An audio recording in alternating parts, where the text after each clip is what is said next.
Olá, bom dia a todos, bom dia Rio Grande do Sul, 11 horas e 35 minutos. Hoje é segunda-feira, dia 19 de outubro. Veja agora comigo os destaques de hoje.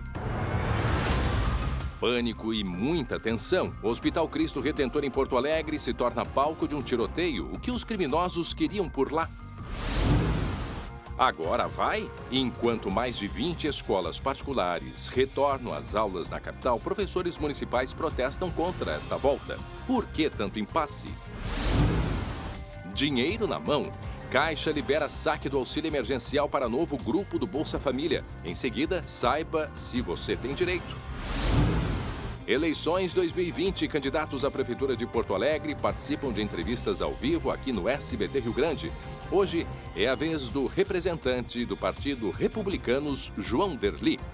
O SBT Rio Grande, a sua companhia na hora do almoço, já está no ar.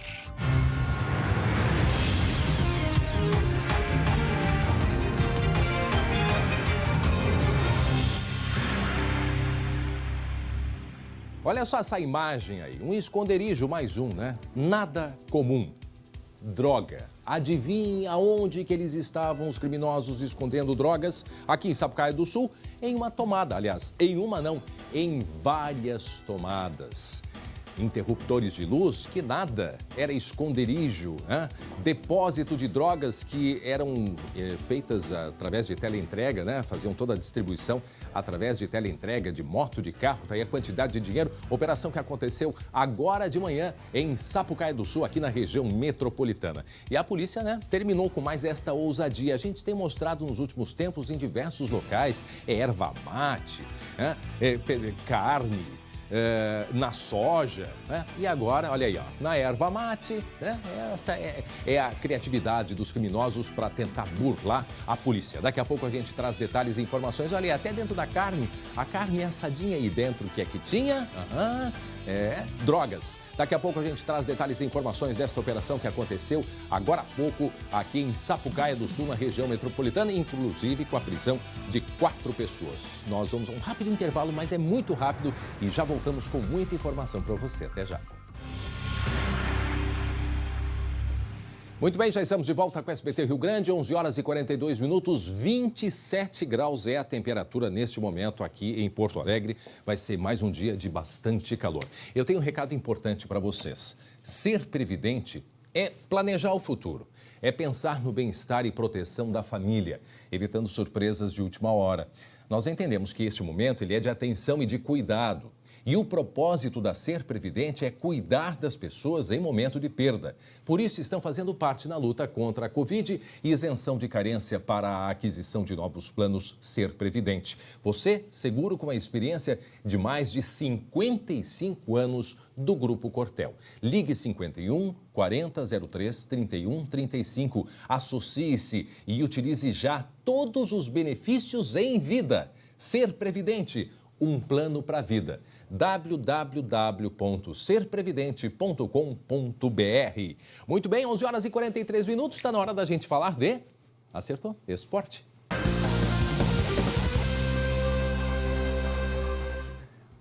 Para Biscoitos Zezé, carinho que vem de família, meu irmão Glauco Paza. Bom dia, Glauco. Bom dia, André. Tudo bem? Tudo tranquilo e, pelo visto, né, com o Internacional também está tudo tranquilo agora, né, neste momento, pelo menos, na liderança do brasileiro, não é mesmo, Cláudio? É aquela corrida maluca, né? De repente um tá ali, o outro passa, daí vem o outro aqui. É uma disputa acirrada pela liderança, mas neste momento, sim. O Internacional é líder do Campeonato Brasileiro, venceu o Vasco ontem no Beira-Rio, 2-0. Gols do Edenilson, que, aliás, foi mais uma vez uma das figuras do jogo. Muito bem o Edenilson, realmente, olha, é o termômetro. Quando ele vai bem, o Inter não vai mal. E depois, no segundo gol, pênalti marcado aí, o Thiago Galhardo fez o 14º gol dele no Campeonato Brasileiro. O artilheiro da competição.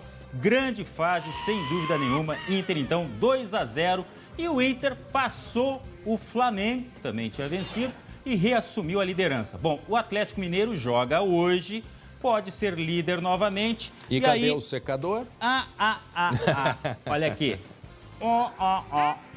Se prepara, Galo. Porque se deu certo com o Urubu, os dois têm pena, né? vai dar certo também com o Galo. Se prepare, o Inter está secando para continuar na liderança. E o Grêmio? Ixi. Bom, o Grêmio, meu amigo, muita polêmica, muita discussão, muita reclamação, porque o Grêmio enfrentou o São Paulo no sábado, lá no Morumbi, reclamou esta falta aí no PP. Seria uma falta de origem fora da área, tá? Mas o juiz não marcou nada. Aí tem a questão dos pisões. O Tietê pisou no Luiz Fernando. Olha, é lance que chega a doer só da gente olhar, tá? E depois... Com toda essa violência em campo, e é isso que o Grêmio reclama, A reclamação é que não teve o VAR, né, para revisar os lances. Aí teve mais um pisão, que dessa vez foi no Alisson, do Daniel Alves, experiente jogador. E o VAR... E puxão, hein? E o VAR não foi consultado, nem entrou nesse jogo aí, nessas questões, nessas discussões. Por isso a reclamação. E teve mais este pênalti reclamado em cima do Jeromel. Olha só, ele sendo empurrado dentro da área, o jogador do São Paulo, Reinaldo, sequer prestou atenção na bola. Foi direto no corpo do Jeromel. Mas agora, o juiz também não deu. Pois é, agora, Glauco, o Grêmio pede anulação dessa partida. Né? Então, a indignação tricolor, né? O Grêmio disse que vai pedir a anulação desse jogo, está inconformado. É claro que é muito difícil anular.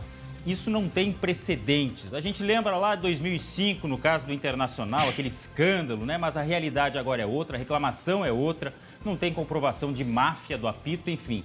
Talvez seja incompetência. O Grêmio diz que vai reclamar, no mínimo, vai angariar aí opiniões de outros clubes para fazer uma cruzada contra essa questão do VAR, que tem muita reclamação realmente. A gente perguntou, André, no Facebook, o que você acha dessa decisão do Grêmio, né, de pedir com que o jogo seja anulado, a realização de uma nova partida? Os jogadores reclamaram depois do jogo, a direção, o Renato foi um pouco mais comedido, enfim. O fato é que o torcedor, ele foi muito incisivo nas redes sociais. A gente perguntou, e tem até uma opinião aqui que eu gostaria de ler agora, que é do Odair Luz. Ele diz o seguinte: sou contra a anulação do jogo, mas a favor de punição aos árbitros que erraram. Punição de, no mínimo, 3 rodadas sem poder arbitrar, que sejam levados a um curso de atualização na CBF ou na FIFA para aprenderem a apitar justamente. Agora, mas, Glauco, o VAR estava à disposição, não estava? Estava à disposição. Todo brasileiro tem VAR. Pois é, e aí? É uma decisão do árbitro do jogo pedir, consultar, e ele não foi chamado, certamente. Porque se fosse chamado, e aí tem uma outra questão, que os clubes querem que as conversas da arbitragem sejam divulgadas, porque afinal de contas eles ficam conversando ali, fica tudo gravado. O que eles teriam falado que não chamaram o VAR nessa situação aí?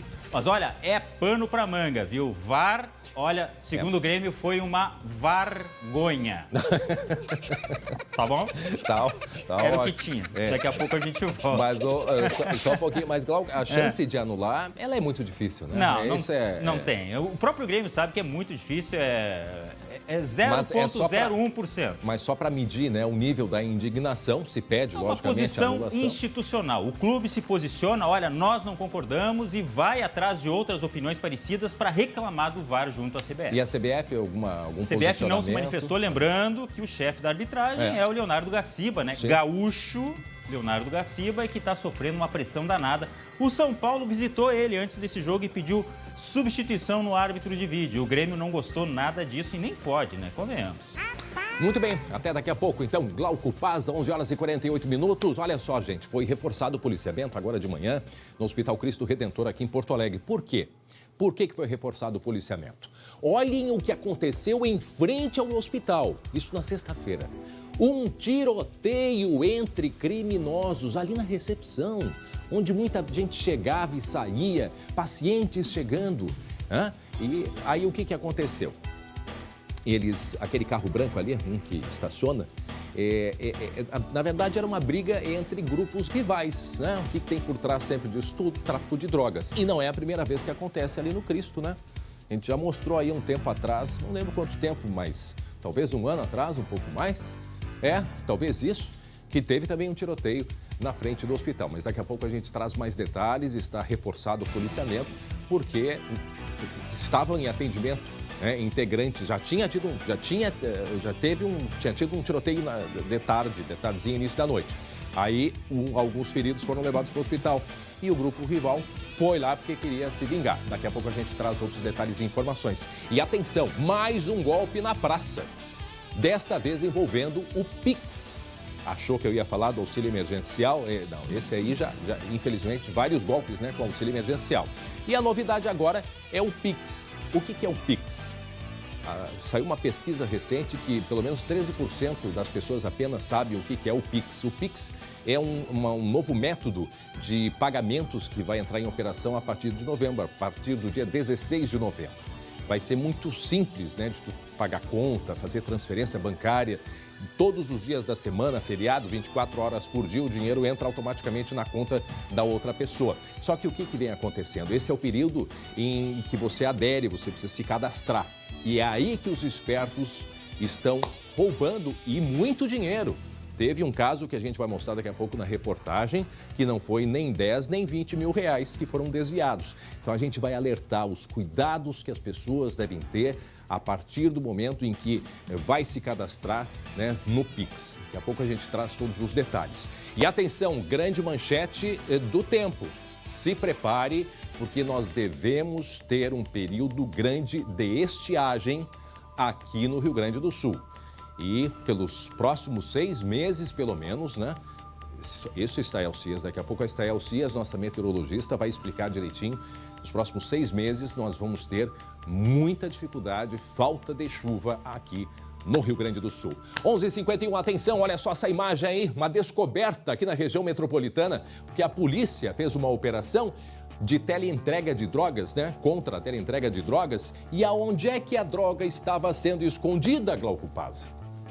Cada dia eles acham um lugarzinho diferente. A criminalidade está se adaptando em tempos de pandemia, né?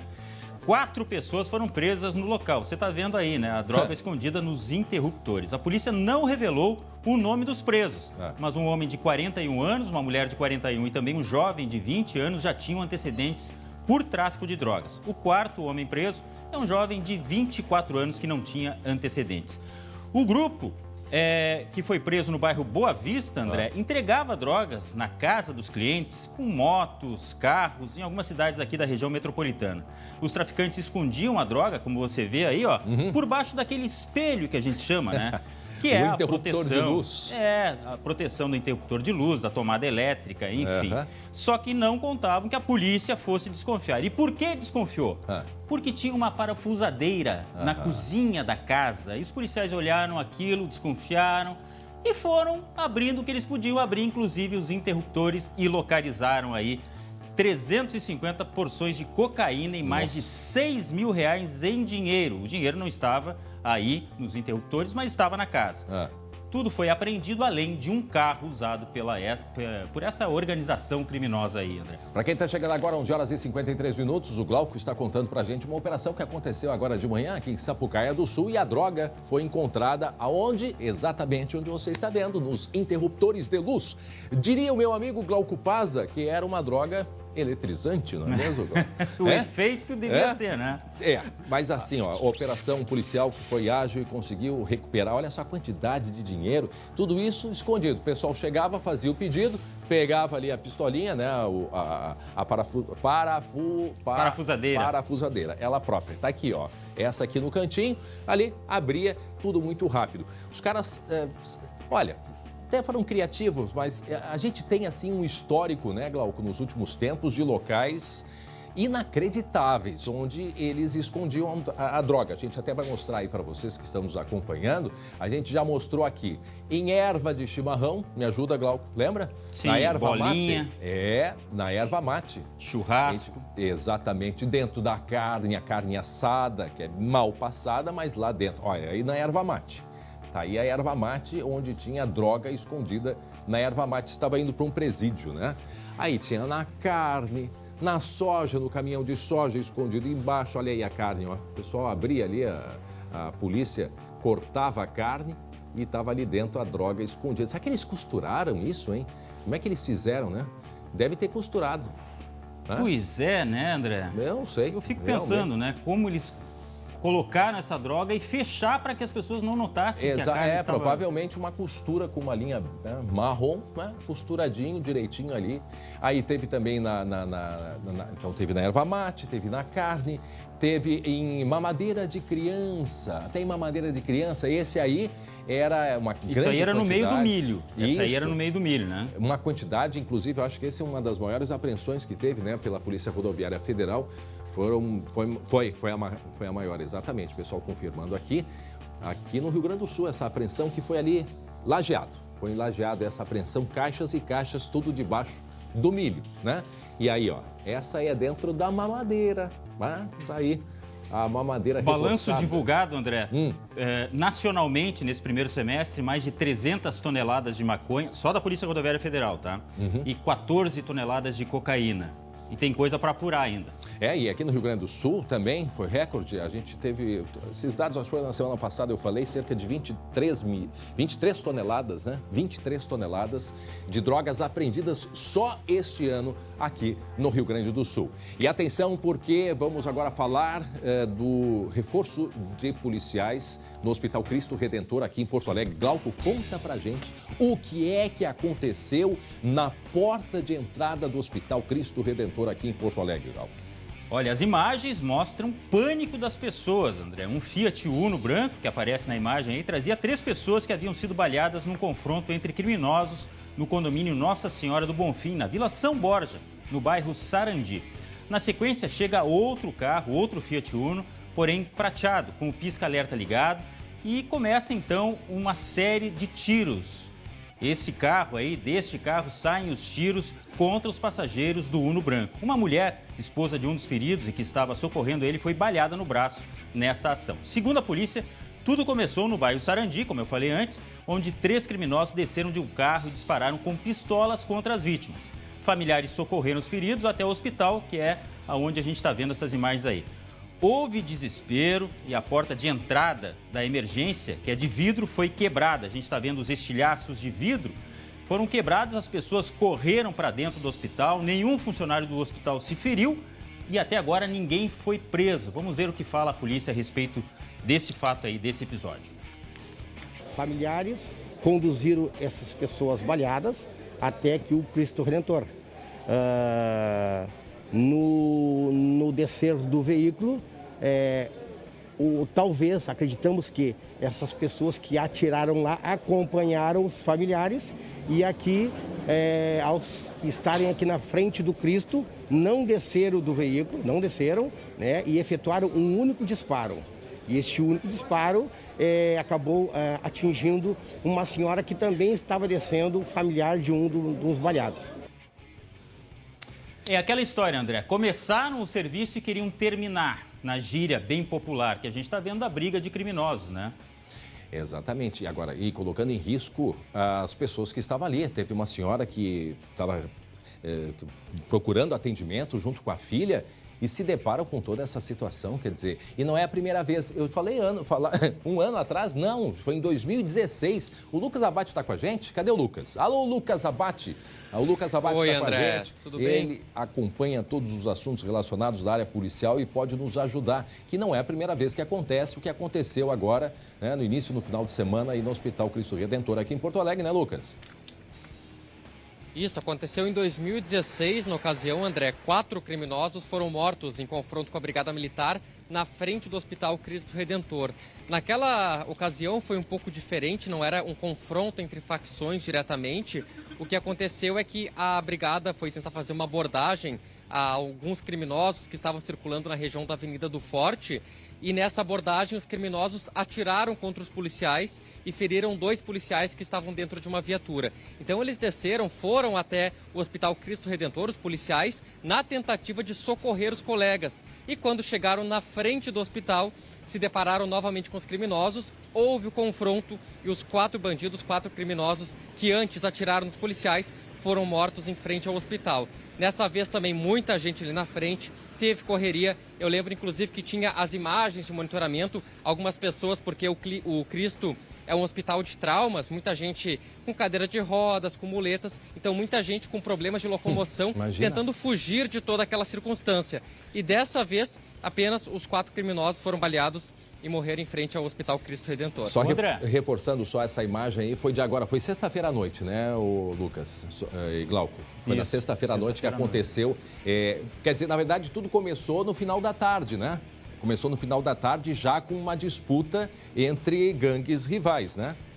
E, na verdade, esses que atiraram foram perseguindo o carro até o local que eles chegaram, que era o hospital. Agora, eu fico pensando o seguinte, André, você já deve ter passado ali na frente do Cristo. Sim, sim. Sempre tem gente na frente. É.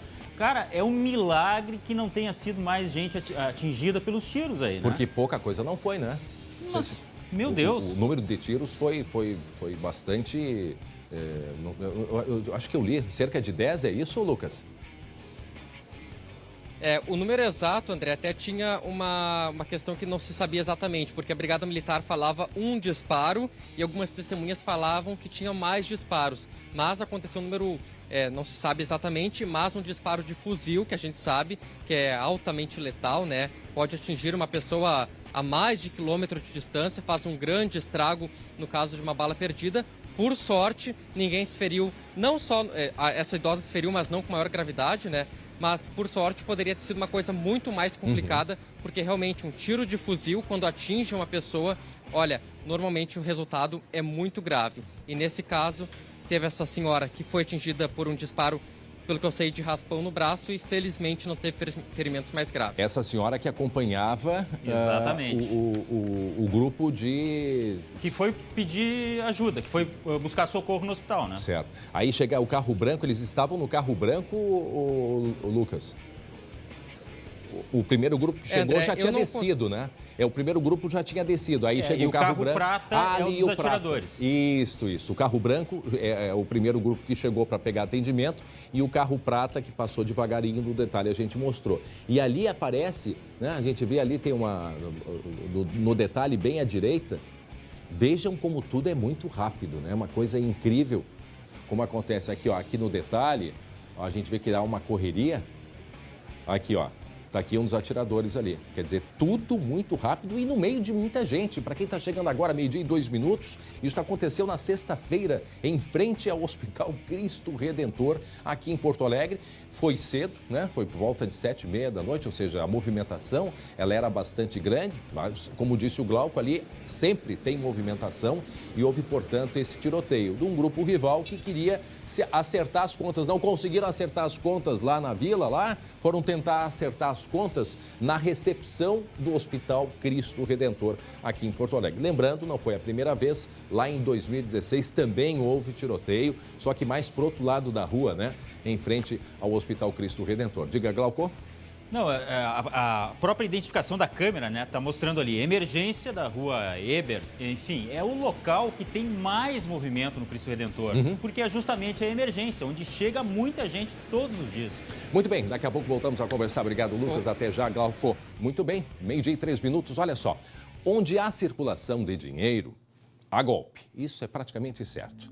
Depois do auxílio emergencial, agora é a vez do Pix. Prestem atenção no sistema, né, no esquema desses criminosos que estão utilizando o novo sistema de pagamento, né, de transferência e pagamento. Aliás, é um sistema que ainda nem entrou em operação e os criminosos já estão conseguindo roubar dinheiro das pessoas, se aproveitando desse período de cadastro para fazer o quê?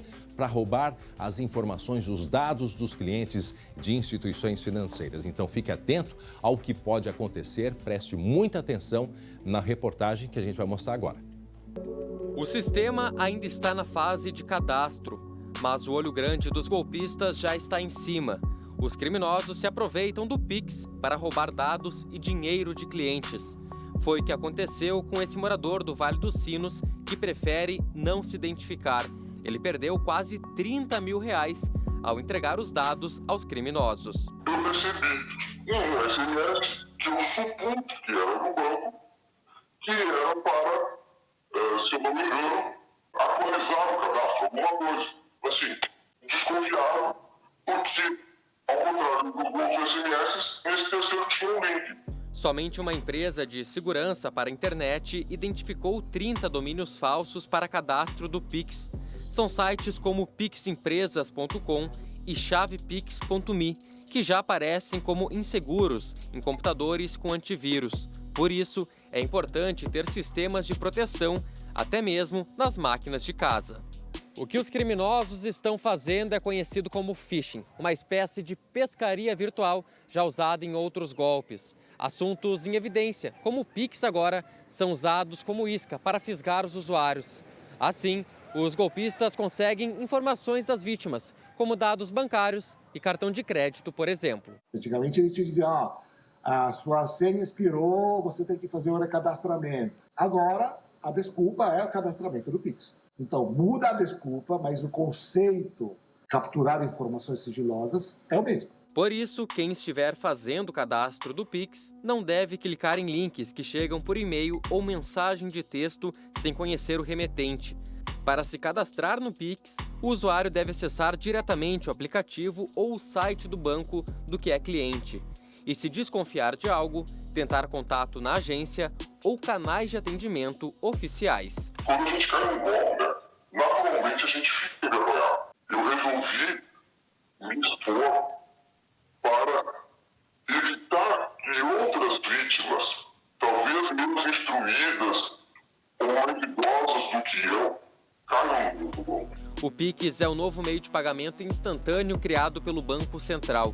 Ele entra em operação no dia 16 de novembro. Com o sistema, os clientes podem fazer transações gratuitas em qualquer dia e horário e em menos de 10 segundos. Vão vir na tela do celular ou na tela do computador todas as informações relacionadas ao destinatário do pagamento. Para depois que você fizer essa conferência, você inicia o pagamento. Muito bem, então é importante todos ficarmos atentos, porque é o seguinte, pelo que a gente consegue perceber, Lucas e Glauco, eles fazem uma cópia, né? Primeiro que a orientação, tu entrar direto, né, no site oficial dos bancos. Qualquer link que tenha o nome do seu banco, abra o olho. Né? Porque esses links que eles criam, eles levam para um falso, que a gente chama assim, é uma máscara, né? Que é, tu olha, tu jura que é o teu banco com todas as informações ali. Só que, na verdade, aí que está o golpe, é tudo falso. Então é importante, olha, quanto de dinheiro que essa pessoa perdeu, 30 Lucas? mil, né? É? Quer dizer, não foi pouca coisa, não. 30 mil reais fora, né? Este é um. Tantos outros devem estar caindo em golpes. Ou pelo menos já passaram, inclusive, os dados para esses criminosos. Eu estava conversando com o Lucas hoje. Os bancos estão numa enxurrada de mensagens sobre o Pix. Os bancos mesmo. São mensagens oficiais. Sim. Então é muito fácil a gente se confundir, sabe? É, exatamente. Então é isso que tem que prestar atenção. Não, e a gente se confunde. A gente que tem experiência... porque assim, ó, os bancos, nem todos, né, agora não sei assim de cabeça, mas tem muitos bancos que dizem, nós não mandamos informações por SMS. Né? Só que aí tu recebe algo, né, por SMS e aí tu já nem sabe se o teu banco manda ou não manda. Aí tem alguma informação que ela é importante e aí tu vai e clica. Clicou, já cai na página do banco e aí o estrago pode ser muito grande. Quer dizer, o cuidado, ele tem que ser constante, tem que ter muita atenção, Lucas. Não, e o Pix, nesse caso, é o enredo, é o plano de fundo desses golpistas. Sempre é o assunto em evidência, eles usam para conseguir dados, muitas vezes dados como CPF, que eles podem usar para cadastros falsos, e outras vezes dados bancários, de cartão de crédito, para roubar o dinheiro.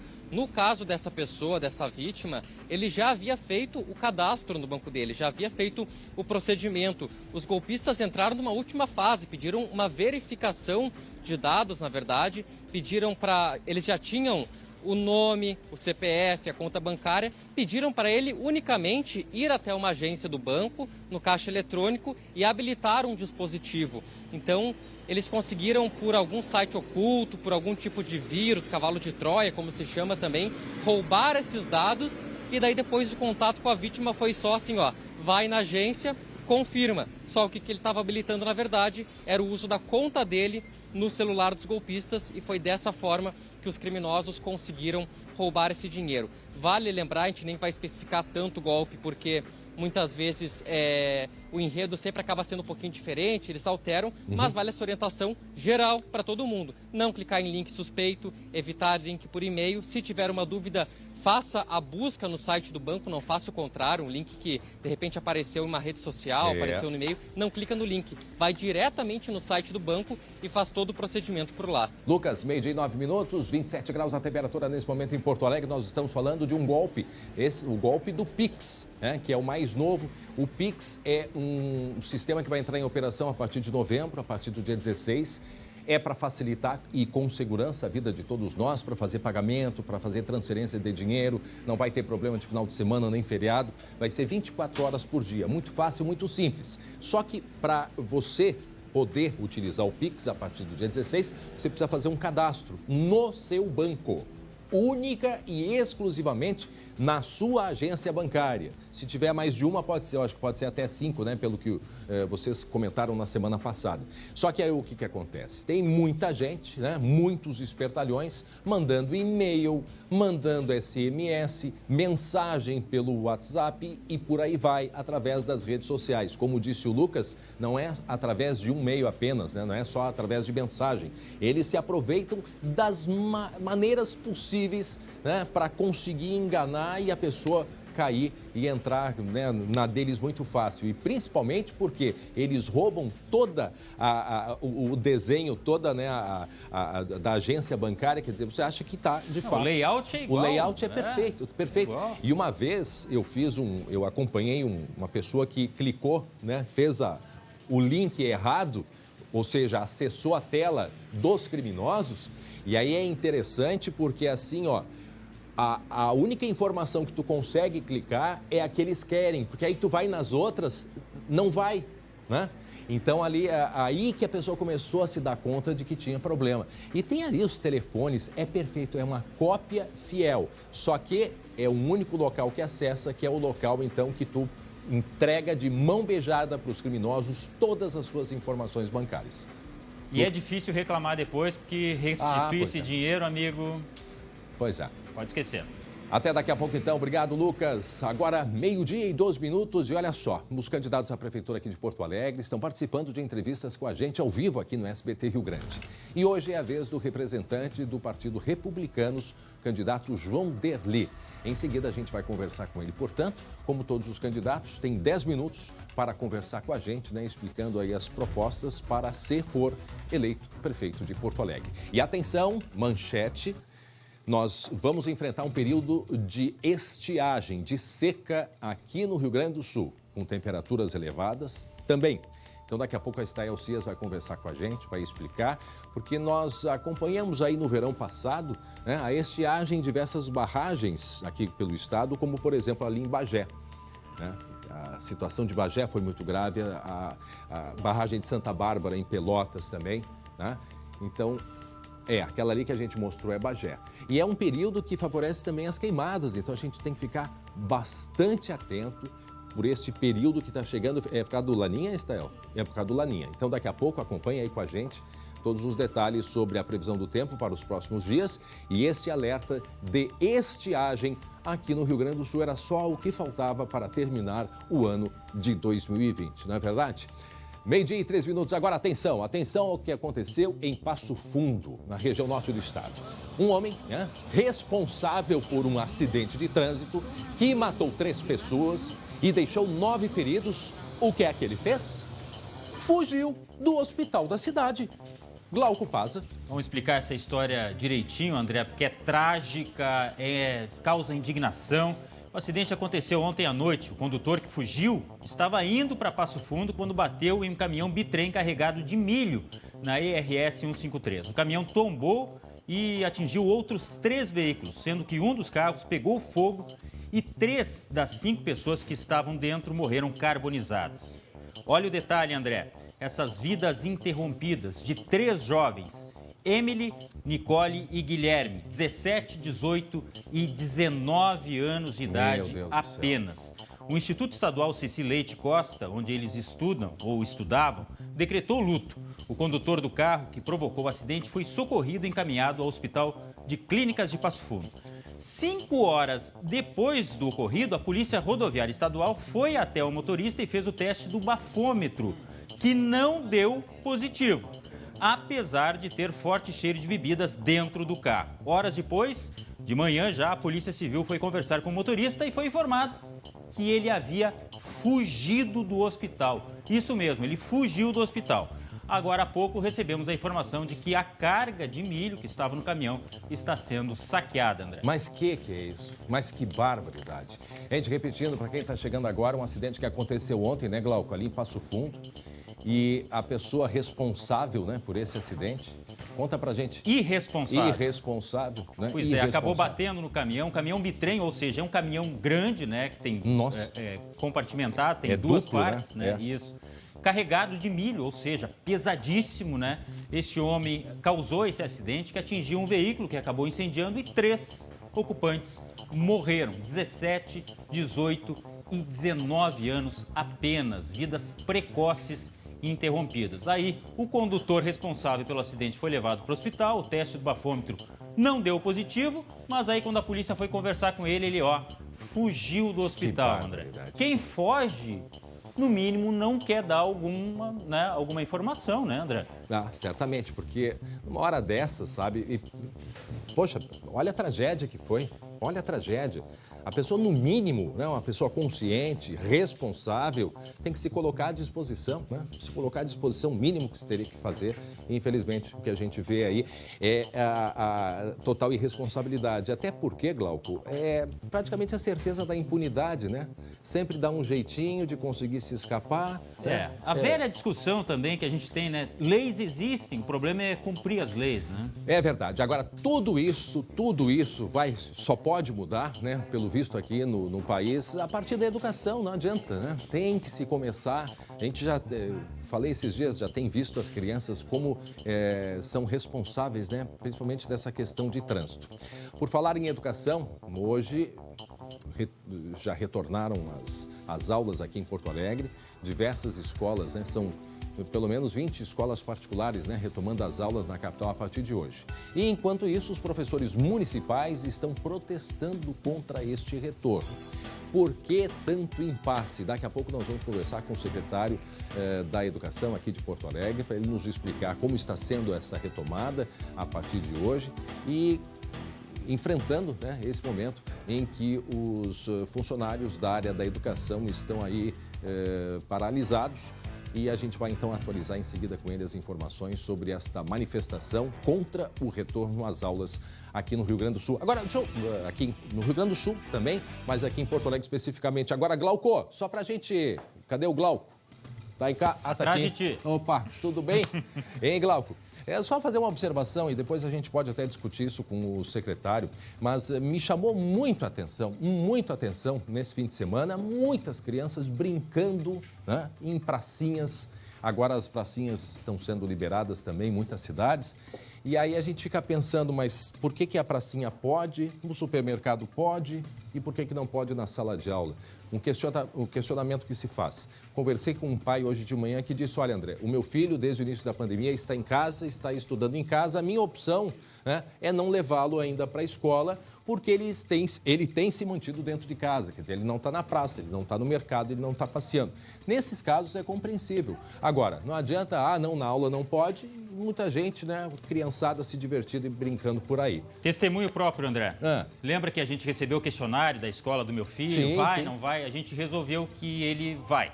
Olha aí. Ele vai retornar dentro de todos aqueles, medidas rigorosíssimas que nós pedimos, inclusive para ele. Alternado. Uma semana vai para a aula, outra semana não. O que eu vi na praça, André? As crianças brincando, tendo contato e os pais de máscara à distância. Mas aí eu te pergunto, adianta? Não, mas não adianta, né? Não adianta. Eu vi crianças jogando ontem areia para cima, várias crianças juntas, brincando. Pô, e areia é um local... É sujo, né? É sujo. Quer dizer, não adianta só tu colocar a máscara, né, por uma formalidade. Também tem que se ter um cuidado, né, no uso da máscara. Mas o que a gente está acompanhando é isso, é esse impasse. Muitos pais estão preocupados, os professores também estão preocupados, o governo, tanto estadual quanto a prefeitura, está dando um suporte para que todos tenham, né, os equipamentos de proteção individual a tempo de serem usados. Mas daqui a pouco a gente vai atualizar com o secretário Adriano todas essas informações a respeito da volta às aulas aqui na capital gaúcha. Muito bem, meio-dia e 19 minutos, está na hora da gente falar mais uma vez de esporte aqui no SBT Rio Grande. Cadê o nosso companheiro, o Jeremias Werneck? Bem-vindo, Jeremias. Ô, Jeremias, hoje de pantufa não dá, né? Pantufa com esse calor não dá, né? Chinelinho de dedo, né? Não é chinelinho de dedo, é um outro chinelinho aqui campeiro. É chinelo campeiro. É aquela alpargata. É uma graça, né? Tá bom, é o nosso gauchão. Tá bom. E aí? Jeremias, André, a semana que começou bem para os colorados, né? Mas começou com aquele gosto amarguíssimo pro torcedor tricolor. Lembrando que o Grêmio jogou contra o São Paulo no sábado, deu aquela reclamação geral sobre os pisões que os jogadores do Grêmio levaram dos jogadores do São Paulo, sobre pedido de penalidade não marcada sobre o Jeromel. E agora o Grêmio diz que vai pedir a anulação, vai reclamar e pedir a anulação do jogo. Jeremias, de 1 a 10, qual é a possibilidade da CBF anular esse jogo? Olha, Ué, o Papai Noel chegou? É engraçado, né? Ô, Glauco. Tá bom. Ô, Glauco, para não dizer que não tem chance, de 0 a 10, a chance é 1. Assim, ó, André, quando é que se anula um jogo? Quando algo muito absurdo acontece. Mas aí é o que eu imagino, né? Eu sempre digo, eu não tenho já a vivência que vocês têm no esporte, mas para imaginar uma partida sendo anulada se descobrem alguma falcatrua, né? Comprovadamente, né? Uma falcatrua, que é o, né?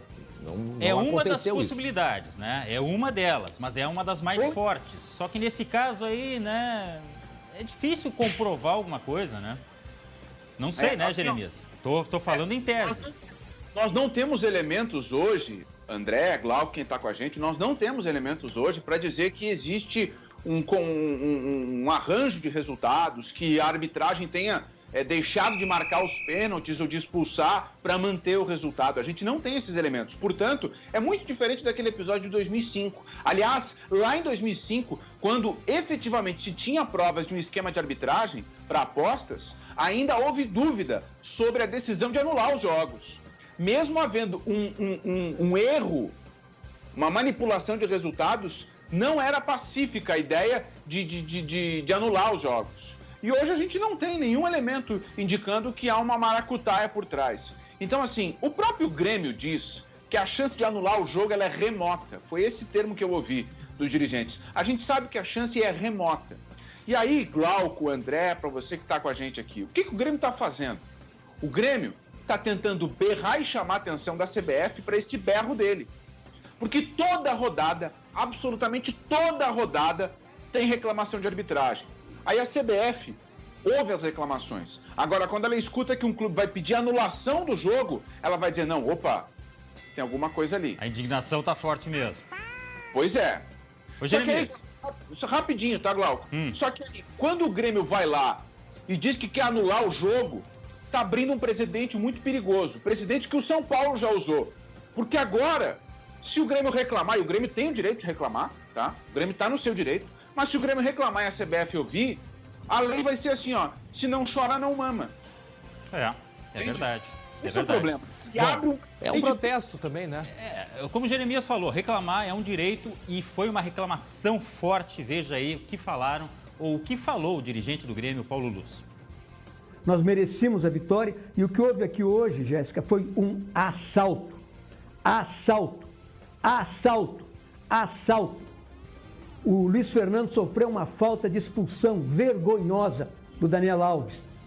Como o Alisson também já tinha recebido uma falta que o tirou praticamente do jogo, com a complacência do árbitro, sem que ele tomasse uma atitude, porque ele já estava condicionado. Ele veio para São Paulo condicionado. Ele veio para cá porque o São Paulo hoje não poderia perder de forma alguma para o Grêmio. Aí agora... Posição forte. Só que aí agora o Grêmio se compromete com essas declarações também, não é? Mas eu acho que está no contexto. A gente perguntou, inclusive, para você, torcedor, você acha que o Grêmio tem razão em pedir a anulação? A gente recebeu várias e várias opiniões aqui. Eu queria só deixar algumas. O Cristiano Costa, por exemplo, ele está dizendo o seguinte, ó. Que choradeira desse Grêmio. Quando os outros são prejudicados, principalmente o Inter, eles dizem que é mimimi. Agora, quando é com eles, é só choradeira, até pedido de anulação. É claro que tem a corneta aí, tem a rivalidade no meio disso tudo. Esse campeonato está sob suspeita. Esse jogo acabou com a palhaçada que é esse VAR. Se os caras são mal intencionados, não adianta nada, disse o Eduardo Canto Fernandes. E para terminar, vão pedir só para incomodar a CBF ver se fazem alguma coisa. O jogo não vai ser anulado, diz o Christian Rumhoff. Mas eu achei bem forte, hein, o que disse ali eu acho que é uma tomada de posição firme. É porque é o tipo de coisa que tu tem que ter uma prova. Não estou dizendo que não tem razão, não é isso, mas o que ele disse, não sei o que ele pode ali comprovar, né? Provar o que falou, mas a gente vai seguir durante essa semana ainda com isso. Agora vamos falar de Internacional, que está numa condição mais tranquila que o Grêmio, não é verdade? E que vitória, né? Ô Jeremias, o secador tá funcionando, mas não adianta o secador funcionar se não fizer a tarefa de casa, né? E o Inter fez. Mas pega o secador aí, não larga o secador que tem jogo hoje, né? Mas jogo tá na mão. Bahia, em Salvador. É que eu não tô te vendo, rapaz, mas olha só, grande vitória do Inter, grande atuação do Edenilson, que alguns da imprensa aí diziam que ele tava não sei aonde, grande atuação do Edenilson. O Inter engata pela primeira vez 4 vitórias seguidas no campeonato. E olha, é uma briga difícil, porque o Galo só tem o Campeonato Brasileiro e o Flamengo é o Flamengo com esse elenco milionário. Mas o Inter tá no páreo, né? Agora é ver se a coisa continua em alta pro Internacional. Jeremias, muito obrigado. É arroz com charque hoje que eu sei. Vai lá, termina o almoço, tá? Com esse chinelo campeiro. Se der tempo, a gente chega aí depois do programa, tá? É uma alpargata ou não é? É uma alpargata campeira. Vem com calma, não tem pressa. Não, tranquilo, tá? Um abraço, Jeremias. Até amanhã. Portanto, esse é o Jeremias Werneck. Mas voltando ali ao que o Luz falou, achei bem forte aquela declaração ali, Glauco. Daqui a pouco o próprio árbitro vai dizer, bom, comprova o que vocês estão dizendo, né? Porque... Pois é. E só pra gente... dizer que não falou de Flores, tá? Não tem Brasileirão nesse meio de semana para dupla, porque tem Libertadores. Aliás, aqui na quarta-feira tem Flamengo na tela do SBT e Grêmio e Inter jogam esta semana aí o Inter para confirmar a vaga contra a Universidade do Chile, Universidade Católica do Chile, tá? Os 2 jogos na quinta-feira, tá bom, André? Muito bem, tá anotado aqui. Até daqui a pouco, Glauco Pazza, 12h27. Atenção, fique agora com o recado da Solução Financeira. Olha aí. Olá, muito boa tarde para você que sempre nos acompanha. E hoje vamos falar de coisa boa? Já pensou em economizar 70% no financiamento do teu carro? Só a Solução Financeira, que é campeã no assunto de juros abusivos, para te ajudar. Entre em contato agora mesmo, faça já uma análise de graça, pessoal. Agora mesmo faça uma análise de graça e descubra o tanto que você pode economizar no financiamento do teu carro. Tá com aquela sensação de que está pagando muito caro pelo veículo? Tá com um carro na garagem, mas está pagando por 2? A Solução Financeira está do teu lado e pode te ajudar. Entre em contato agora mesmo, número 51 98324 8904. A sua análise vai ser na hora e você já vai saber o tanto que dá para economizar. Já pensou ficar com o carro na garagem e ainda economizar dinheiro? Quem não quer economizar, né, André, nesses tempos difíceis? Então entre em contato agora mesmo. Volte a dormir tranquilo com a Azul da Solução. 51 98324 8904. Manda aquela foto da parcela que está te incomodando. A Solução Financeira é a maior e melhor assessoria bancária do Brasil. Tamo junto, André. Grande abraço, pessoal da Solução Financeira. Tá aí. Muito bem, 12h28. Daqui a pouco, atenção, vamos falar sobre o tempo, né, nos próximos dias, mas principalmente o anúncio que nos fez aí a Estael Cias deste período de seca, de estiagem que nós teremos daqui para frente. É um período longo, né, que pode chegar até meio ano, período de pouca chuva aqui no Rio Grande do Sul. E o resultado disso a gente sabe, tem muitas queimadas, assim como já teve na região aqui da Serra, nesse período que teve aí, que antecedeu o inverno. Barragens como, por exemplo, lá em Bagé. Essa imagem é lá de Bagé, da barragem, né? Naquele período ali que foi foi mais ou menos março, né, Estael? Esse período aí da estiagem mais forte, abril abriu uma estiagem mais grave ali em Bagé, também em Pelotas. Mas daqui a pouco a gente vai atualizar e trazer todas as informações. Porque agora, 12h29, está na hora de nós falarmos sobre eleições.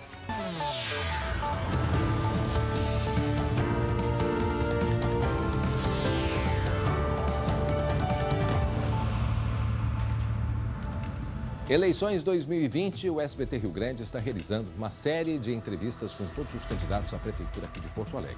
E hoje é a vez do candidato João Derli, do Republicanos. Candidato João Derli, o senhor consegue me escutar bem? Boa tarde, obrigado desde já por atender o nosso convite. Boa tarde, André. Boa tarde, Lucas. Boa tarde, Glauco. Ouço perfeitamente. Estão me ouvindo bem também? Estamos ouvindo bem. Agora, aqui, ó, vamos começar a partir de agora, ó, 10 minutos a partir de agora, candidato. E a primeira pergunta básica é, o senhor sendo eleito, qual vai ser a sua primeira atitude estando à frente da Prefeitura de Porto Alegre? Bom, é importante a gente frisar que nós estamos tentando trabalhar no sentido de buscar a oportunidade das pessoas empreender na cidade de Porto Alegre. Uhum. Então, as pessoas estão vivendo ainda do auxílio emergencial, muitos negócios acabaram fechando diante da pandemia e tem pessoas que estão ainda com seguro-desemprego e a gente quer fazer com que as pessoas possam empreender na cidade de Porto Alegre. Então, empreendendo, as pessoas têm a oportunidade de ter essa dignidade, gera também impostos e a gente quer ensinar as pessoas a empreender. Por isso vai ser fundamental a escola do empreendedorismo, onde nós temos trabalhado, porque a gente observa muita gente falando sobre o microcrédito, alguns candidatos também têm apresentado a questão do microcrédito, mas nós entendemos que através da escola do empreendedorismo, tu vai conseguir fazer com que as pessoas saibam utilizar o microcrédito, que elas possam saber levar também em consideração o seu talento pessoal, que muitas vezes não é levado em consideração. Aí eu falo por escolha, no meu caso, também já tentei investir em área que eu não tinha domínio sobre o assunto e não levei em consideração o meu talento pessoal. Então, acabei o meu sonho virando um pesadelo. E também levar a vocação local, que é fundamental. Então, tem áreas setores que dá para apostar na questão do turismo e aí fazer uma articulação e a prefeitura ser parceiro, né, dessa área. Vamos supor, onde eu vivo lá na Zona Norte, tem 200 metros, tem 3 farmácias, daí vai surgir a 4ª, a 5ª farmácia, não tem como, porque o mercado já está saturado. Então, saber investir e como investir é fundamental. Agora, candidato, o senhor sempre fala em aumentar, porque para tudo isso tem que ter dinheiro, né? Tem que ter uma boa arrecadação. Nós sabemos aí que com a pandemia também os caixas das prefeituras caíram bastante. O senhor fala em aumentar a arrecadação através da desburocratização. Como é que isso funcionaria e quanto que o senhor pretende arrecadar com essa desburocratização? Bom, informações atualmente é bem difícil, né? Então a prefeitura ela não é transparente, né? Então a gente quer usar a tecnologia para ajudar nas questões de transparência. Então é fundamental ter um aplicativo que ela consiga dar transparência em um só aplicativo, dar transparência em todos os atos da prefeitura, desde o serviço de zeladoria até na liberação de alvarás, enfim, para que possa fomentar. E também na arrecadação. Então, hoje nós temos dados da prefeitura, que jogam alguns dados aleatoriamente, nós temos o dado dados da oposição também jogando, nós temos dos ex-administradores, né, como prefeito, vice-prefeitos, ex-vice-prefeitos e prefeitos, mas a gente não tem ainda a concretude. Nós sabemos que com a questão tecnológica, com o aplicativo, a gente vai conseguir melhorar a arrecadação sem precisar aumentar impostos. Agora a gente não tem a definição, até porque é importante as pessoas terem... E nós temos a sinceridade aqui ao nosso lado e a gente nós não somos o salvador da pátria. né? Nós não somos aquele nome, a pessoa vai definir, vai resolver todos os problemas, mas nós vamos trabalhar para que a gente possa buscar recursos, seja federal, e que muitas vezes acaba sendo perdido pela própria prefeitura por falta de projetos, por trocas excessivamente de secretários, e acaba se perdendo os projetos, e sem falar que não trabalha com as emendas parlamentares, né? Então, eu estive deputado e enviei mais de 12 milhões de reais para a cidade de Porto Alegre. E alguns projetos não foram aplicados por questões políticas, né? E sendo quem sai no prejuízo não é o deputado, não é o parlamentar, e as pessoas que não acabam recebendo aquela política pública. Meus colegas Glauco Pazza e Lucas Abate também participam dessa conversa com o senhor. Glauco. Candidato, boa tarde, prazer falar com o senhor. Existe no seu plano de governo a intenção de fazer Porto Alegre a capital nacional do esporte? A gente sabe da sua ligação com o esporte, logicamente, né? O quanto tem de participação do município, já que Porto Alegre tem dificuldade para oferecer saúde, educação, serviços básicos, e o quanto tem de dinheiro federal, por exemplo, que é o que o senhor mencionou, para fazer de Porto Alegre capital nacional do esporte? É fundamental a prefeitura ter as parcerias, né? E eu falo isso porque se a gente tem um poder de investimento hoje em torno de 200 milhões da cidade de Porto Alegre, isso demonstra que não é fácil conseguir lidar com e como aplicar os recursos. Mas aí nós temos dados da OMS, por exemplo, que a cada dólar investido no esporte tem retorno de 3 em saúde. Então, já demonstra que a gente tem como buscar recursos para a gente poder aplicar numa política que pode ser, e é uma política que pode alavancar a questão do turismo, e aí gerar novamente no setor de serviços recursos para a cidade. E para ser a capital nacional do esporte, também passa por essa questão do turismo com eventos esportivos que nós queremos trazer para cá. Nós vamos fazer parcerias, e aí o contraturno é fundamental. Eu sou fruto do contraturno, né? Então iniciei no judô numa escola estadual e depois tive a oportunidade de frequentar um clube que foi a Sojipa aqui em Porto Alegre, onde me levou, alavancou para ser o atleta de alto rendimento. E hoje estou aqui, fruto disso, né, que foi que me aproximou da política. Então a gente vai fazer parcerias com os clubes, entidades, escolas de samba, porque nós temos um dado importantíssimo, né? Hoje nós temos 27 crianças detectadas na cidade de Porto Alegre com altas habilidades. E sendo que tem um estudo da Associação Brasileira de Altas Habilidades que no universo de 70 mil crianças no ensino municipal, essas crianças temos 5 a 7% de crianças detectadas aí, que podem ser detectadas com altas habilidades. E elas não passam só na linguística ou matemática, elas estão aí na esportiva, na cultural, na dança, na música. Então nós estamos perdendo muitos talentos e esses talentos não estão sendo detectados. Então nós vamos trabalhar fortemente para que dentro da escola ou em parceria com clubes, entidades sociais esportivas, possam beneficiar as nossas crianças no contraturno de ter as aulas aí direcionadas a elas. Lucas Abate. Candidato, boa tarde. Como salvar o transporte público, tornar viável e também que seja uma coisa que as pessoas queiram pegar o transporte público? Bom, o transporte público, ele sofre uma dificuldade enorme. Nós temos pensado e nós temos estudado muito, e nós temos o nosso consultor, o Felipe Souza, e eles nos provou com alguns dados que ele tem de alguns estudos, que a gente vai aprofundar, né, com a oportunidade de administrar a cidade de Porto Alegre, que nós vamos trabalhar para mudar a forma do cálculo de tarifa.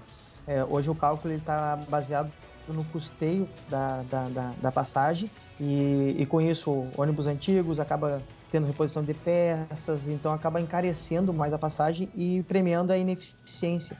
Então nós vamos trabalhar fortemente para que a gente mude esse cálculo com a revisão da planilha, e a gente tem a ideia aí que pode baixar a passagem já em 30 centavos, né, só com a mudança da flexibilização de frota. Então propriedade de frota em linhas menores, onde tem um número menor de usuários, possam ser utilizados outros modais, né, como por exemplo micro-ônibus ou até uma van, para deslocamento para portais dentro da cidade.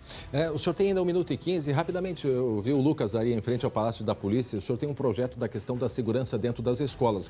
Respondendo rapidamente isso, e aí então o senhor tem aí, para finalizar, 1 minuto. Bom, rapidamente, então, na segurança, nós temos o nosso vice, o delegado Fernando Soares, que é um grande batalhador da segurança, já onde passou deixou um legado. Nós temos conversado muito com a Guarda Municipal, quando deputado eu consegui botar patrulhas para a Guarda, né, com carros para poder ajudar na patrulha. Nós vamos fortalecer a Guarda, temos o déficit aí de mais de 400 guardas municipais. Nós 30 segundos. Trazer esses para ajudar na ronda. Eles não serão efetivos dentro da escola, mas eles estarão com a oportunidade de poder rondar melhor as escolas. Certo. Agradeço a oportunidade. Nesses 30 segundos, eu gostaria de convidar todo porto-alegrense, aquele que já viu a administração de todos aqueles que estão colocados aí como candidato, e buscar uma alternativa nova, um sangue novo, alguém que vai trazer muito trabalho, muita dedicação para fazer Porto Alegre melhor para todos nós porto-alegrenses. Muito bem. Muito obrigado mais uma vez, candidato João Derli, por essa conversa com a gente. Uma boa tarde para o senhor. Muito bem. Agora, finalizando aqui o tempo. 12h40, 27 graus a temperatura nesse momento aqui em Porto Alegre. E foram retomadas as visitas presenciais em presídios aqui no estado. A gente quer saber como é que foi a movimentação no final de semana com ele, Glauco Paza. Olha, André, no último sábado, aproximadamente 400 mulheres foram visitar seus familiares ou companheiros na cadeia pública de Porto Alegre. Todas de máscara, respeitando o distanciamento, são protocolos exigidos. Na penitenciária estadual de Canoas, a situação foi parecida. Por enquanto, contato físico é proibido, tá? E as visitas íntimas também ainda não estão acontecendo, André, nos presídios gaúchos. Mas já é aí o começo de uma flexibilização. E que tem que ter muito cuidado, né, Glauco? Porque nesses casos em que o risco de um surto no presídio, sempre em todo lugar o risco é grande, né? Mas aí tem aqueles presos que podem ser beneficiados também, né? Por causa da pandemia, como muitos já foram. Já se fala em cerca de 3 mil aqui no estado, né? Então também esse cuidado porque se dá um surto, muitos acabam, né, tendo sendo liberados, né? Então também é uma razão para que não se tenha destacar, né? Surtos, né? Antes, muita gente levava a família, crianças. Isso. Não é o que está acontecendo neste momento. Aliás, é tudo para fazer com que as visitas retornem, mas com o máximo de controle. Não, e já pelo menos 7 meses, né, que estavam aí sem visitas nos presídios, então a oportunidade agora que se tem depois de todo esse tempo. Muito bem, até já, Glauco, 12h41. Nosso assunto agora é a volta às aulas. No calendário estadual, a partir de amanhã, retornam ensino médio e técnico. 28 de outubro, anos finais do ensino fundamental. E 12 de novembro, as séries iniciais do ensino fundamental. Hoje, o ensino fundamental voltou na rede municipal. E é sobre esse assunto que a gente vai conversar agora com o secretário de Educação aqui de Porto Alegre, professor Adriano Naves de Brito. Professor, o senhor me escuta bem, professor? Boa tarde. Escuto sim, André. Boa tarde ao Glauco e aos seus telespectadores. Muito bem, secretário. Como é que está a retomada das aulas em um momento aí de manifestação dos próprios, né, servidores municipais? Como é que está sendo a retomada hoje, por favor? Então, nós temos um calendário aqui divulgado em metade de setembro e que nós estamos seguindo, André. Então, voltamos à educação infantil no dia 5, as aulas. Começamos a servir refeições no dia 28, passamos a servir refeições no Fundamental no dia 13 e hoje nós estamos voltando ao Fundamental 1. Aqui o calendário do município ele prevê então a educação infantil e esse Fundamental 1, que são crianças do 1º ao 5º ano, crianças justamente que tiveram menos, se beneficiaram menos do ensino remoto, estão na fase de alfabetização, muito importante então que tenham contato com os professores, e estamos voltando hoje. E nós temos aqui um número nas nossas redes, nas duas redes, que são redes, nós temos uma rede pública que é comunitária e uma rede pública municipal que é pública estatal. Então, nós temos números maiores que na semana passada. Então, eu acho que o retorno foi positivo. Nós estamos com 18 escolas infantis funcionando, tínhamos 3 na semana passada, e tínhamos uma escola fundamental funcionando, temos 6 hoje. Além das nossas escolas comunitárias de educação fundamental, temos as 3 primeiras aí do país e elas estão funcionando e atendendo as crianças. Então, isso é um retorno positivo né? Temos a perspectiva de que ao longo da semana isso aumente, cresça, né? E reiterando aqui para os pais a importância de visitarem a escola, acompanharem lá e levarem os filhos.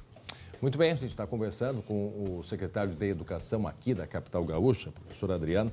Professora, eu queria entrar numa questão assim, a gente tem observado que são cerca de 34 casos de Covid nas escolas. Eu queria que o senhor falasse sobre aqui Porto Alegre. O senhor tem já esse número em mãos de como tem sido esses primeiros dias, como que isso aconteceu, aonde foi erro ou não foi erro, o que se sabe? Tá. Bom, nós temos que dizer que a pandemia continua. Nós continuamos tendo casos na cidade, então isso vai acontecer. Os casos que aconteceram nas escolas nessas primeiras 2 semanas, foram esses que você relatou, foram casos, sobretudo, em funcionários e professores, que muito provavelmente trouxeram, né, não foram contagiados na escola. Então, são casos que estão envolvendo aí pessoas que trabalham nessas escolas e muitos deles, até alguns deles, nem estavam de fato, trabalhando na escola. E 3 crianças apenas. Então, é um número alvissareiro, é um número positivo, considerando o número de pessoas que nós atendemos nessas primeiras 2 semanas. Nós tivemos aí 100% das escolas comunitárias, são mais de 200 escolas comunitárias funcionando. Então, no total, estávamos com mais de 220 escolas em funcionamento. Então, esse é o cenário com o qual a gente pode contar daqui para frente. É um cenário em que vai haver algum tipo de contágio, o contágio continua na cidade inteira, né? Agora, esse contágio está sob controle, porque essa é a ideia. Então, nós não tivemos nenhum surto, nós tivemos a comunicação funcionou muito bem entre a escola e a Secretaria de Saúde. Nós fizemos mais de 100 testes nesse período, mais de 70 deram negativos. Então, realmente, assim, está funcionando esse fluxo de informações, que é o que nós precisamos, André, para funcionar nos próximos meses. Isso não é agora no retorno. Nós estamos nos adaptando aqui a um procedimento que vai nos acompanhar e talvez até para além de metade de 2021. Glauco. Boa tarde.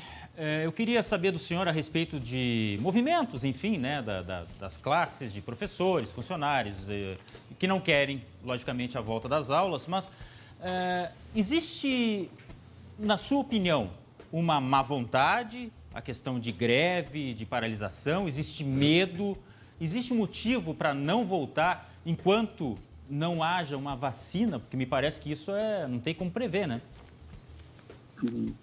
Glauco, é compreensível que as pessoas tenham seus receios.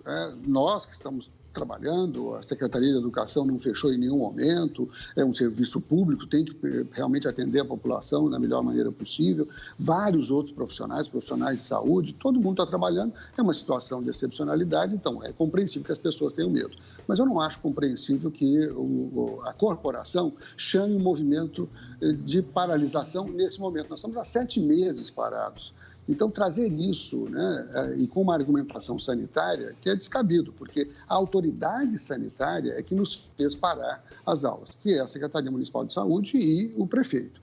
Passado essa situação, nós temos a liberação para voltar a funcionar. Então, a nossa obrigação é funcionar, né? O setor privado está voltando, todos estão voltando, e eu quero crer, então, que essa não é uma pauta que favoreça a educação, essa é uma pauta que favorece a corporação, que favorece o momento político, enfim, tem outros interesses que não são os interesses das crianças. Cabe a nós realmente voltar e atendermos as crianças. Nós vamos questionar, inclusive, a legalidade desse movimento, né, para que as escolas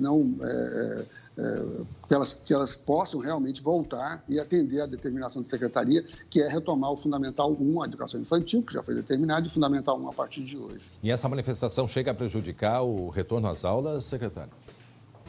Olha, na avaliação que nós fizemos do número, eu passei o número para vocês agora, da semana passada para cá, então nós tivemos um crescimento nas escolas públicas estatais, que são as únicas que estão, podemos dizer, influenciadas pelo movimento, porque as comunitárias, que são escolas públicas, mas dirigidas por organizações sociais, essas voltaram, nós estamos com 100% de atendimento, então não foram afetadas pelo movimento. Então, nessas públicas estatais, que são as municipais, nós tivemos um crescimento da semana passada para cá. Então, quero crer que não foi tão afetado assim e nenhuma escola ainda usou como argumento que não voltou porque está em greve. Muito bem, acho que a gente já vai encaminhando para o encerramento. Eu estava mesmo conversando antes com o Glauco, secretário, que a gente vê que talvez seja interessante que os pais vão até as escolas, né, para ver como é que está sendo feito todo esse controle. Eu não sei se vocês estão abrindo as escolas para os pais visitarem. É que a minha percepção, principalmente ontem, quer dizer, a criança não está indo na escola, mas tem muita criança que está na praça brincando com amigos, né, estão pela rua, estão no supermercado, estão nas lojas. Então, até que ponto, né, o problema vai ser na escola? A escola, inclusive, está bem preparada. E mais que isso, muita criança que não está aprendendo direito em casa. Como, Glauco? E mais que isso, tem muita criança que não está nem aprendendo direito em casa. Exato, né? Então, quer dizer, talvez aí seja importante que os pais, né, procurem também as escolas para que se tranquilizem, para que possa se voltar à normalidade dentro desse momento que a gente sabe que não é normal por enquanto. Secretário de Educação aqui de Porto Alegre, Adriano Naves de Brito, muito obrigado pela entrevista, uma boa tarde para o senhor. Obrigado, André, obrigado, Glauco, obrigado por essas colocações finais. É muito importante que a gente entenda que a educação é essencial. Os pais realmente têm que levar em consideração que criança, nesse momento, o lugar que se ela tem que escolher um lugar para ir é para a escola. É isso aí, um grande abraço, obrigado. Agora, Glauco, só reforçando com relação à pandemia, hoje de manhã eu ouvi o governador do estado falando, Eduardo Leite, para ter um encontro hoje entre os governadores e o ministro da Saúde, porque há um indicativo, né, já de que todos estão se unindo para a possibilidade da vacinação no primeiro trimestre. Eu repito, isto é uma discussão, uma viabilização que já está sendo programada, né? Então, é importante a gente ter essa noção de que, se de fato acontecer a vacinação, já se tem uma ideia aí nos 3 primeiros meses, começando por um grupo das pessoas de mais idade, enfim. E para mostrar que a pandemia é um negócio incerto e não sabido, pode estar surgindo aqui no Brasil o primeiro caso de Covid em animais. É um assunto que a gente vai trazer, é uma gata que teria sido detectado a presença de Covid no Centro-Oeste. Mas é coisa para o futuro aqui para a gente comentar, tá, André? Isso aí, porque agora chegou a hora da gente falar da previsão do tempo.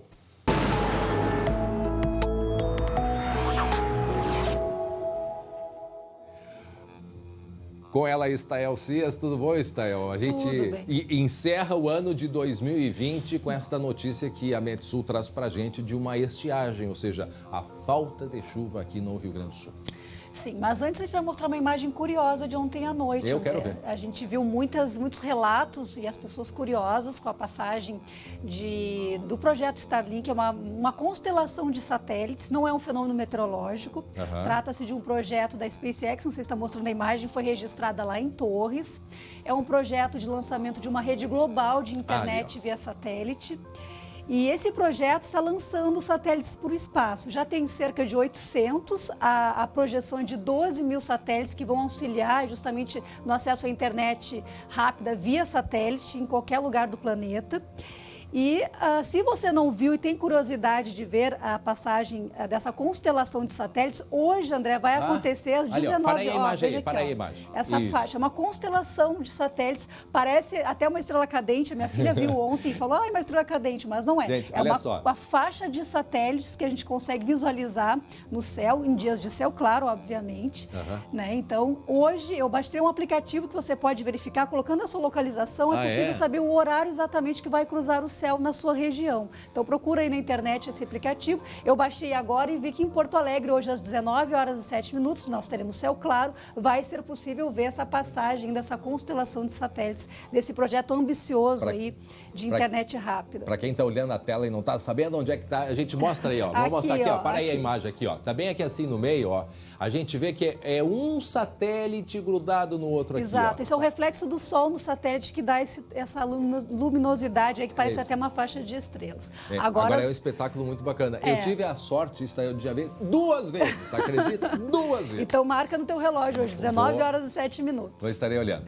Bom, agora vamos para o assunto sério. É a notícia que nós não gostaríamos de dar. Vamos começar pela imagem do Laninha. Eu já tinha comentado na quinta-feira que tinha novidades, que o Laninha, a projeção é de um Laninha que poderá chegar a forte intensidade. Aqui está a faixa do Equador, aqui é a América do Sul, aqui é a Austrália, e essa é a região de monitoramento. O que tem de novidade? possibilidade que o Laninha pode chegar a forte intensidade nos meses de verão e poderá ser um pouco mais longo do que inicialmente se acreditava. Claro, cada episódio de Laninha é uma história, existem outros vetores que podem interferir. O que a gente vê diante desse fato mais recente, dessa atualização da previsão, é que o risco de estiagem é cada vez maior e a própria projeção dos modelos. Aqui é a previsão de dezembro a fevereiro do comportamento da chuva. E vejam, nessa área grande em laranja é indicativo de chuva abaixo da média entre dezembro, janeiro e fevereiro, afetando boa parte do sul do Brasil, Argentina, Rio Grande do Sul, Paraguai, enfim, grande parte do Rio Grande do Sul numa situação de risco de estiagem. Outubro já estamos com chuva irregular e abaixo da média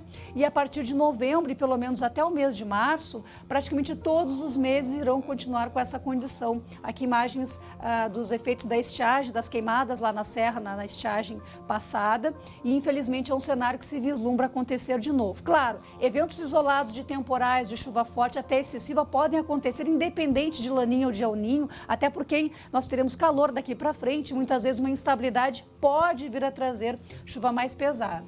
Então é isso, André. Infelizmente, os próximos meses aí num cenário precário de chuva. Nós não tivemos uma recuperação total ao longo desse ano. Choveu ali de junho, julho e também no mês de maio e não tivemos uma recuperação total. Pode ser mais grave essa última estiagem que a gente teve, Stael, como por exemplo essa barragem aí em Bagé, muito baixa mesmo lá em Pelotas, a Santa Bárbara. A questão, André, é que nós temos hoje um cenário já de um histórico de estiagem. A chuva não recuperou, então a vulnerabilidade neste momento, comparado ao ano passado, quando começou a estiagem, acredito que é maior. Então os efeitos serão mais percebidos, mais sentidos aí nos próximos meses no Rio Grande do Sul. O primeiro setor que passa uma grande preocupação é o setor agrícola, que já a cultura do trigo já sente os efeitos e tem o planejamento aí para a safra de verão para a soja. E claro, a questão de abastecimento de água também nas cidades é algo que poderá sofrer um impacto sério em relação a essa falta de chuva nos próximos meses. A gente vê que então vamos ter aí risco de queimadas também, né? Risco de queimadas, a seca, então é bom a gente ficar todos atentos e até os produtores, né? Especialmente os produtores no planejamento da safra. Nesta semana tem chuva, não é para todos, mas temos aqui previsão de chuva, especialmente na fronteira oeste, Campanha, Zona Sul. Essa instabilidade aqui com volumes na faixa de 30 a 40 milímetros acontece mais no final dessa semana. Grande parte da semana com sol e forte aquecimento. Hoje, amanhã, tardes aí com 35 a 37 graus na fronteira oeste. Aqui, ó, 36 graus em Uruguaiana, 38 graus em Santa Rosa, aqui grande Porto Alegre com 34 graus hoje à tarde, mesmo Pelotas, Zona Sul com 31 graus. Muito bem. Até quinta-feira com chuva, sol, calor. Até quinta-feira, aqui alguma chance de chuva, alguma chance. Então, até quinta-feira. Obrigado, Stael Cias. Bom, gente, olha só, atenção porque tem pagamento de uma nova parcela do auxílio emergencial. E o Lucas Abate, ele tem todas as informações, como sempre, não é mesmo, Lucas?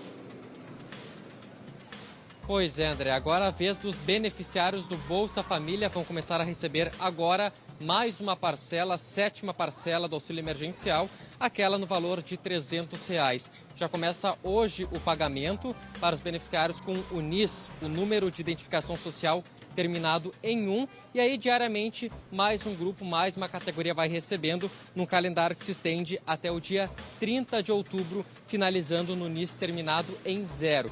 Lembrando que o ciclo 3 do pagamento, aí para as outras pessoas, do cadastro único e também do aplicativo, ainda está em andamento e na próxima quarta-feira os nascidos em agosto vão receber mais uma parcela, um grupo já recebendo a parcela, a 6ª parcela, no valor de R$ 300, mas boa parte ainda recebendo parcelas residuais, parcelas atrasadas, na verdade, no valor de R$ 600.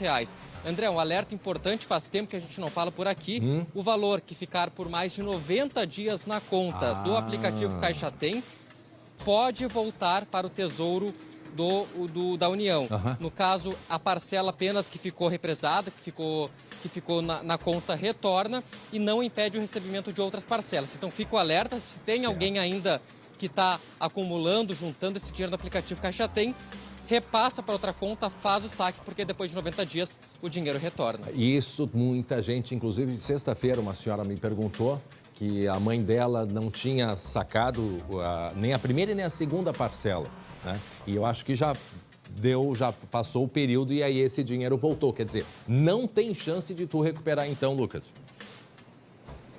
Não impede o recebimento das parcelas seguintes, mas aquele que retornou não volta mais. E nem entrando com isso, talvez entrando só com via judicial, ou isso não é possível?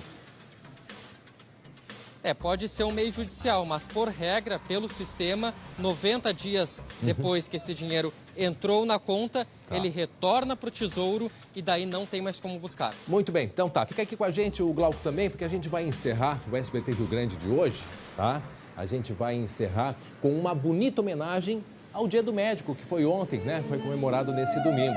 Um evento que aconteceu no Teatro São Pedro foi transmitido pelo YouTube também. A celebração é uma forma de agradecer os profissionais que estão salvando tantas vidas durante a pandemia que nós estamos vivendo. Aos médicos, o nosso muito, muito obrigado.